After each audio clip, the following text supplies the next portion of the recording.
There exists a creature similar to the Skinwalker or the Wendigo. That is not either of those monsters. It is something uniquely disturbing. Whatever it truly is, appears to haunt the lands of the Four Corners region. It likes to find people to stalk for months at a time. Some of them disappear forever. A viewer named Visibon24 sent me this story, titled, "It Can Only Be the Fleshgate." It tells of his terrifying encounter with something that may be the Navajo's worst fear. I haul livestock for a living, cattle mostly, sometimes horses. I run this independent operation out of New Mexico, which means I own my rig. I spend more nights sleeping in my cab than I do in my own apartment. This is not the life I planned, but it's the life I've got. After 11 years, I'd made a kind of peace with it. The route that changed everything came to me in March of last year. A company I'd been trying to get on with had a contract hauling beef cattle across the Four Corners, Arizona, New Mexico, Utah, Colorado, territory where you drive for hours without seeing another vehicle, where your cell signal dies and doesn't come back, where the land looks the same in every direction until you feel like you're not moving at all. They offered good pay. When the dispatcher called, I said yes before she finished talking. She told me the prior driver had quit, just walked away from a rig worth $90,000 and the best paying route in the region. He refused to explain why. I asked if something had happened, an accident, drama with a ranch. She thought for a moment, then said no. Sometimes guys just burn out, she said. The isolation gets to them. I didn't push it. I needed the work. The first run was a Monday. I picked up 32 head of Angus on the Arizona side of the reservation. The loading went smooth. The cattle were calm. I checked everything, pulled out before noon. The drive was quiet. I listened to the radio until it faded to static. The land out there helps to empty your head. Red rock scrub brush. Sky so big, it makes you feel like you're at the bottom of something. I've always liked that feeling. I made my first rest stop around 4 in the afternoon. Did my check. The cattle were fine. But when I walked back to the cab, I stopped. I had this feeling, like I'd forgotten something. A nagging itch at the back of my skull. Something was wrong, and I couldn't figure it out. I shook it off. The overnight stop was at a ranch 40 miles off the highway. One of the ranch hands, a young guy, helped me run the cattle into a holding pen. I asked if the rancher would be around, or if there was anything I should know about the route. The prior driver. He looked at me for a long moment, shrugged, and said he didn't know anything about that. I ate dinner in my cab, watched the last light bleed out of the sky. I don't remember falling asleep. I woke up once during the night. Don't know why. No alarm, no noise. Just suddenly awake, my heart beating too fast. I lay there and listened. The cattle were restless, making low, troubled sounds. I sat up and looked. They'd all moved to the far side of the pen, packed tight against the fence. Facing away from the open desert, the sound settled after a few minutes. Coyotes probably, I said to myself. Or a mountain lion. I lay back down. In the morning, the cattle were calm. I counted heads, all 32. But walking back, I saw marks in a patch of bare dirt. My boot prints from the night before. And next to them, a drag mark, about 6 or 7 feet long. Like something heavy had been pulled, or something had crawled on its belly. The edges were smooth.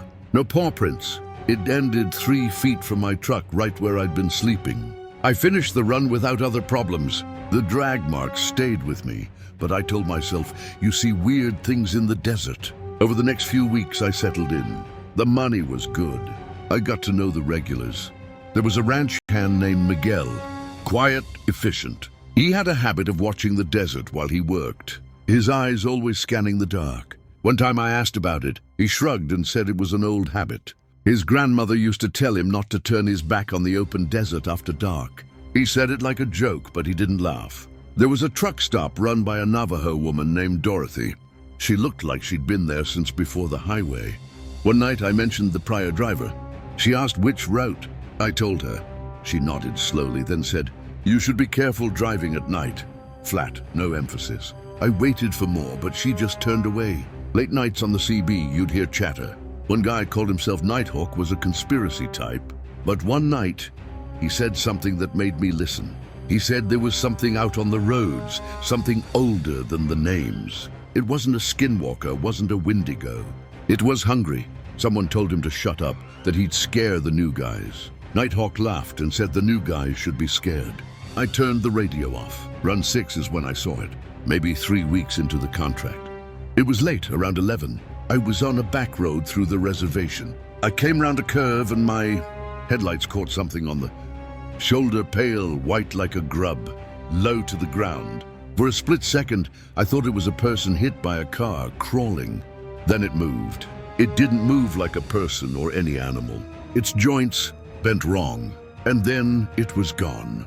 I drove for 20 minutes before I realized my hands were shaking. I told myself it was a sick coyote, mangy. Mange can make them pale. It made sense except for the size. This thing was big, at least the size of a grown man. I didn't tell anyone. The run right after that was worse. I was hauling a full load. On a long, straight stretch, the cattle started screaming. Not bellowing, screaming. A sound I'd never heard in 11 years. I pulled over fast. The whole rig was shaking. I ran back and looked through the slats.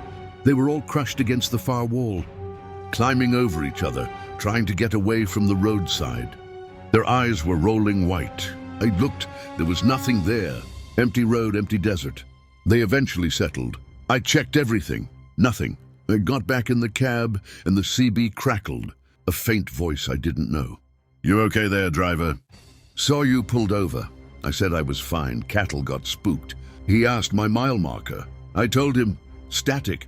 Then his voice came back quieter. "Oh, that's a bad stretch. Don't stop there too long. Not longer than you have to." I asked what he meant, but the channel went dead. That night at the overnight stop, I couldn't sleep. In the morning, I found a mark on one of the steers. A 4-inch scrape right behind its shoulder. The hair was gone in a thin line, like something rough had rubbed against it. Something that could reach through the trailer slats. I started dreading the overnight stops. Driving faster, parking under lights, near people. After a run, the dispatcher called. Said the client was happy. Asked if I was settling in okay. I said yes. She paused, then said the prior driver had been good too for a while. She said if I ever needed to talk, I could call her any time. I hung up and wondered what that meant. I stopped at Dorothy's again. I was about to leave when I turned and told her I'd seen something on the road. She didn't look up. Asked what kind of something. I said I wasn't sure. Maybe a person sick and pale. I didn't stop because the way they moved wasn't right. She looked at me then. Her face changed, like I'd confirmed bad news. She asked if it saw me. I said I thought so. It turned toward my headlights. She nodded slowly. "It's good you didn't stop," she said, "and never stop for it. Not even if it looks like someone you know." I asked her what it was. She was quiet a long time. "It doesn't have a name," she said. "Or I don't know it. My grandmother told stories about things men aren't supposed to speak of. In places men fear to dwell. Such things are mostly gone now or sleeping, but not all of them." The worst run came a few weeks later. A last-minute job, good pay. The sky looked sick, yellow-brown. The rancher was eager to load me up. "Get moving," he said. For 2 hours it was fine.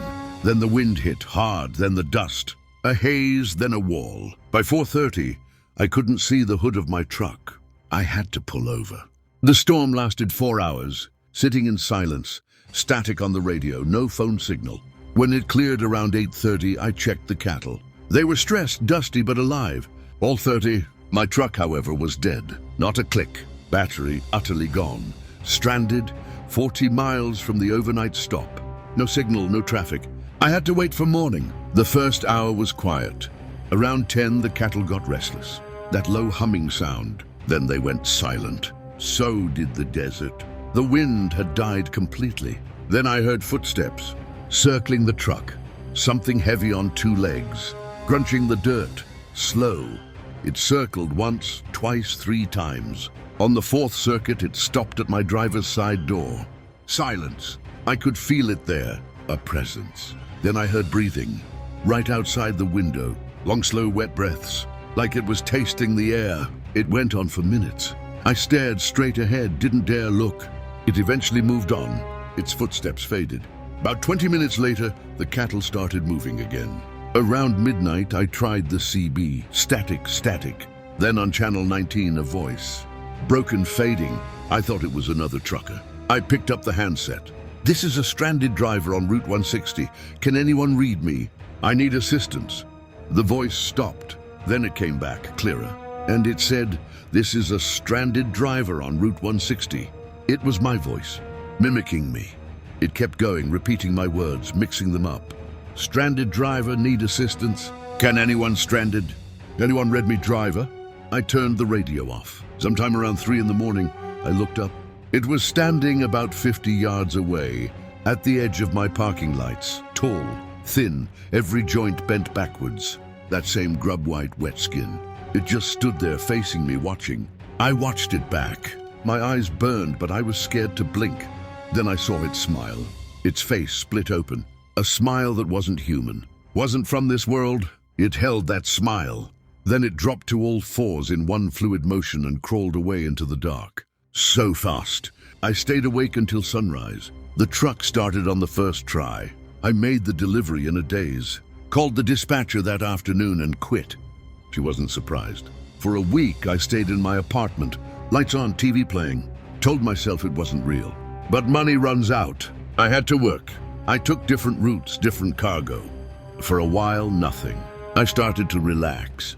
I was wrong. A couple weeks later, I saw it again. A glimpse on a shoulder.